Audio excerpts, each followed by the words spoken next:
Olá pessoal, eu sou Jefferson Barbosa e hoje nós vamos conversar sobre um livro que foi escrito por um jovem, mas é um livro que carrega uma maturidade que me surpreendeu e me encantou. E só me fez ficar com mais vontade de ler as obras desse rapaz adulto, obras que são famosas como A Sangue Frio e Bonequinha de Luxo, Música para Camaleões.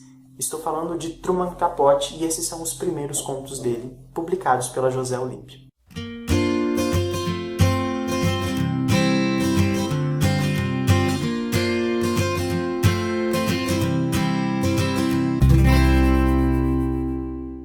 Truman Capote é um escritor estadunidense, é um dos grandes nomes da ficção norte-americana e nasceu em 1924, morrendo ainda jovem, aos 59 anos, e deixando uma carreira formidável para trás. São imensas obras de peso, como A Sangue Frio, que foi um marco pioneiro no jornalismo literário, nessa investigação que o Truman fez e que acabou escrevendo um livro que, querendo ou não, tinha um pouco de literatura, apesar de ser um jornalismo investigativo. E é um livro que eu ainda não li, que eu morro vontade de ler. E meio que numa surpresa, numa biblioteca que guarda um pouco do material dele de Nova York, foram descobertos contos de sua juventude.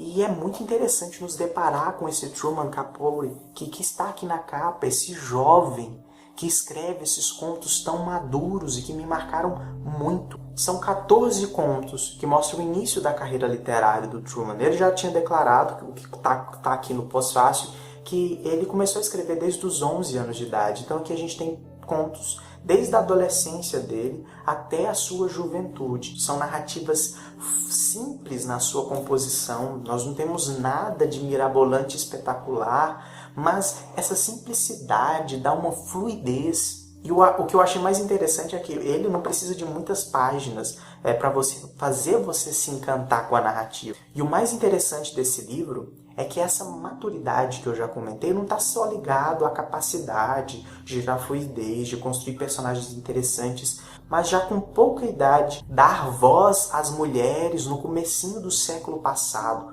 A maioria dos protagonistas de suas histórias são mulheres ou crianças. E eu acho interessante ele colocar esses personagens em destaque. Eu acho que, querendo ou não, mostra um pouco desse olhar que ele tem. E por mais que essas narrativas sejam simples, e quando eu digo simples, eu digo é uma história que está sendo contada, mas ela sempre tem uma imagem marcante que fica na sua cabeça. Seja um veneno que está na boca, uma risada louca de um suicida, uma velha morta na neve. São imagens que ficam na sua cabeça, mas não é como aqueles livros de terror e de violência gratuita que te expõem à violência. São aqueles livros que mostram o suficiente para te fazer pensar e para te marcar. E quando eu terminava de ler, você entendia a profundidade por trás dessas histórias simplistas. E eu acho isso muito interessante porque nossa vida é assim. Por mais que nossas histórias sejam simples, é um cara que nasceu em Goiânia, viveu...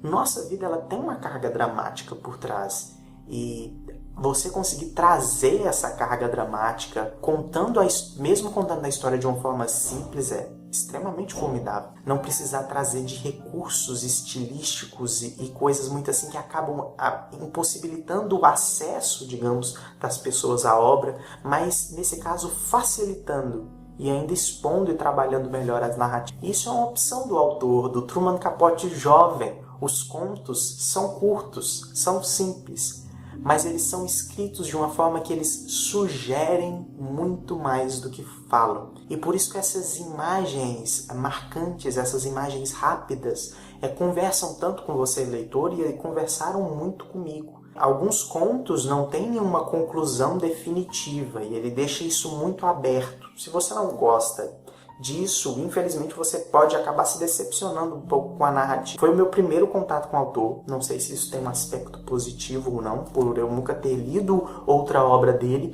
eu não posso fazer uma resenha aprofundada no ponto de que eu, desde agora, já noto características que ele vai ter do eu no futuro, mas eu posso, como agora um leitor que começou realmente pelos primeiros trabalhos dele, quando eu for ler os próximos livros, eu posso me deparar de como ele evoluiu ao longo da sua carreira. E isso também é um ponto de vista interessante. Então, assim, quando eu ler o próximo livro do Truman Capote, eu venho aqui contar um pouquinho para vocês E, enquanto isso, você pode adquirir esse exemplar da José Olímpio, que é lindo. E eu acho interessante comentar o design aqui, porque apesar de não aparecer no vídeo, a capa é em soft touch, e eu gosto dessa composição. Você tem uma imagem sóbria, em preto e branco, que fala sobre o autor na juventude, mas eu gosto dessas letras e desse fundo verde, um verde marcante, porque os contos dele são assim, apesar de ser simples, eles dizem mais. E ele tem sempre aquele fatorzinho que te marca, aquela imagem que fica na sua cabeça. Então vale muito a pena. Espero que você tente adquirir e colocar na sua fila de leituras. Então é isso, compartilhe com seus amigos se você gostou e deixa aqui nos seus comentários se você já leu outro livro do Truman Capote e qual você me indica para ler a seguir. Então é isso, não deixe de se inscrever no nosso canal e a gente se vê. Obrigado, até mais.